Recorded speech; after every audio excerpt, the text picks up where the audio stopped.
अगले दिन आरव ने साधु के निर्देशों का पालन किया। उसने गंगा में स्नान किया और पूरे दिन संगम तट पर ध्यान किया। जैसे ही सूर्यास्त हुआ, अचानक आकाश में एक दिव्य प्रकाश प्रकट हुआ। संगम के पानी से 3 अलग अलग रंगों की रोशनी उठने लगी। लोग चकित होकर ये दृश्य देख रहे थे। देवताओं ने अपने आशीर्वाद के रूप में गंगा से एक पवित्र कमल का फूल निकाला। साधु ने उस फूल को अपने हाथ में लिया और मंत्रोच्चार करने लगा। जैसे ही मंत्र पूरा हुआ, साधु का शरीर चमकने लगा। उसकी आंखों में संतोष का भाव था। उसने आरव को आशीर्वाद दिया और कहा, तुम्हारे साहस और भक्ति ने मुझे इस श्राप से मुक्त किया है। अब मैं इस संसार को छोड़कर मोक्ष प्राप्त कर रहा हूँ। साधु के शरीर से एक दिव्य प्रकाश निकला और वह आकाश में विलीन हो गया। इस घटना ने संगम तट पर मौजूद हर व्यक्ति के दिल में भक्ति और अध्यात्म का नया प्रकाश जला दिया। आरव ने लोगों को ये संदेश दिया कि सच्ची भक्ति और धर्म के मार्ग पर चलना ही जीवन का उद्देश्य है। साधु के मोक्ष प्राप्त करने के बाद संगम तट पर सन्नाटा छा गया। लोग अब भी उस अद्भुत घटना के प्रभाव में थे, लेकिन आरव के मन में एक प्रश्न बार बार उठ रहा था।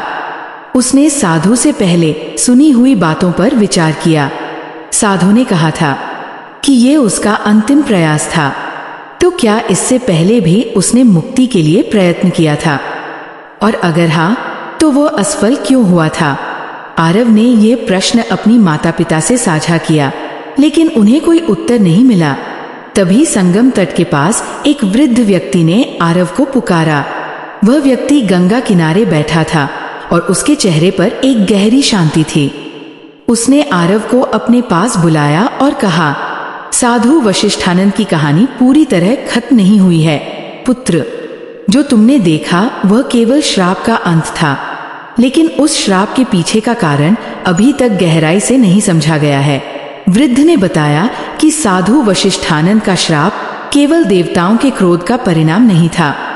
ये श्राप एक गहरे रहस्य से जुड़ा हुआ था।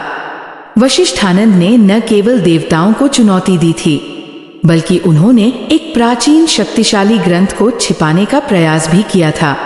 यह ग्रंथ, जिसे त्रिकाल संहिता कहा जाता था, ब्रह्मांड के रहस्यों और समय के चक्र को नियंत्रित करने की शक्ति रखता था। देवताओं ने उसे इसीलिए श्राप दिया था। वृद्ध ने कहा, उन्होंने उसे अमर बना दिया ताकि वह उस ज्ञान का उपयोग न कर सके, परंतु उस ग्रंथ का रहस्य अभी भी कहीं छिपा हुआ है। आरव ने आश्चर्य से पूछा, लेकिन वो ग्रंथ कहाँ है और वह साधु उस ग्रंथ का क्या करना चाहता था? वृद्ध ने कहा, यह ग्रंथ प्रयागराज के पास किसी गुप्त स्थान पर छिपा हुआ है। तुम्हें ये खोजनी होगी। ये केवल साधु की कहानी नहीं है, बल्कि ये तुम्हारे आत्मज्ञान का भी मार्ग है। आरव ने वृद्ध की बातों को गंभीरता से लिया। उसने ठान लिया कि वह उस ग्रंथ को खोजेगा और इसके पीछे छिपे रहस्यों को समझेगा। अगले दिन वो संगम तट पर वापस गया। उसने वहां मौजूद संतों और साधुओं से बातचीत शुरू की। कई लोगों ने इस ग्रंथ के बारे में सुना था, लेकिन किसी के पास इसके स्थान की स्पष्ट जानकारी नहीं थी। कई दिनों की खोज के बाद आरव को एक पुरानी लिपि मिली, जो संगम तट के पास एक प्राचीन मंदिर में छिपी हुई थी। इस लिपि में संकेत दिए गए थे कि त्रिकाल संहिता गंगा नदी के एक अदृश्य द्वीप पर छिपी हुई है। यह द्वीप केवल उन लोगों को दिखाई देता है जिनका हृदय पूर्णतः पवित्र और उद्देश्यपूर्ण हो। आरव ने अपनी यात्रा शुरू की। उसने गंगा के किनारे पर ध्यान करना शुरू किया, जैसा साधु वशिष्ठानंद ने उसे सिखाया था। कई दिनों की साधना के बाद एक रात, जब चांद अपनी पूर्णता पर था, गंगा के पानी में एक रहस्यमय द्वीप प्रकट हुआ। द्वीप पर पहुंचने के लिए आरव को गंगा की तीव्र धाराओं को पार करना पड़ा। ये आसान नहीं था, लेकिन उसकी तपस्या और निश्चय ने उसे मार्ग दिखाया। द्वीप पर पहुंचते ही उसने देखा कि वहां एक प्राचीन मंदिर खड़ा है। मंदिर की दीवारों पर ब्रह्मांड के रहस्यों को दर्शाने वाली जटिल नक्काशियां थीं। मंदिर के भीतर आरव को एक पवित्र कक्ष मिला। वहां एक सिंहासन के ऊपर त्रिकाल संहिता रखी हुई थी। जैसे ही उसने ग्रंथ को छुआ, एक दिव्य प्रकाश प्रकट हुआ। उस प्रकाश से एक आवाज आई, हे साधक, तुमने अपनी सच्चाई और भक्ति से यहाँ तक का सफर तय किया है। इस ग्रंथ के रहस्यों को समझने के लिए तुम्हें अपनी आत्मा को पूरी तरह शुद्ध करना होगा। आरव ने ग्रंथ को खोला और उसमें ब्रह्मांड के निर्माण, जीवन और मृत्यु के चक्र और समय के सिद्धांतों के बारे में ज्ञान था।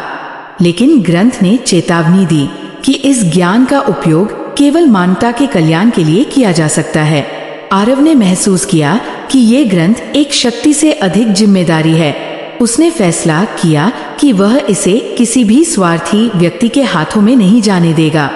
उसने ग्रंथ को मंदिर में वापस रख दिया और प्रण लिया कि वह इसकी रक्षा करेगा। जब वो वापस लौटा तो संगम तट पर लोग उसका इंतजार कर रहे थे। आरव ने उन्हें इस यात्रा के बारे में बताया और कहा, ज्ञान का सही उपयोग तभी है जब ये मानवता की भलाई के लिए हो।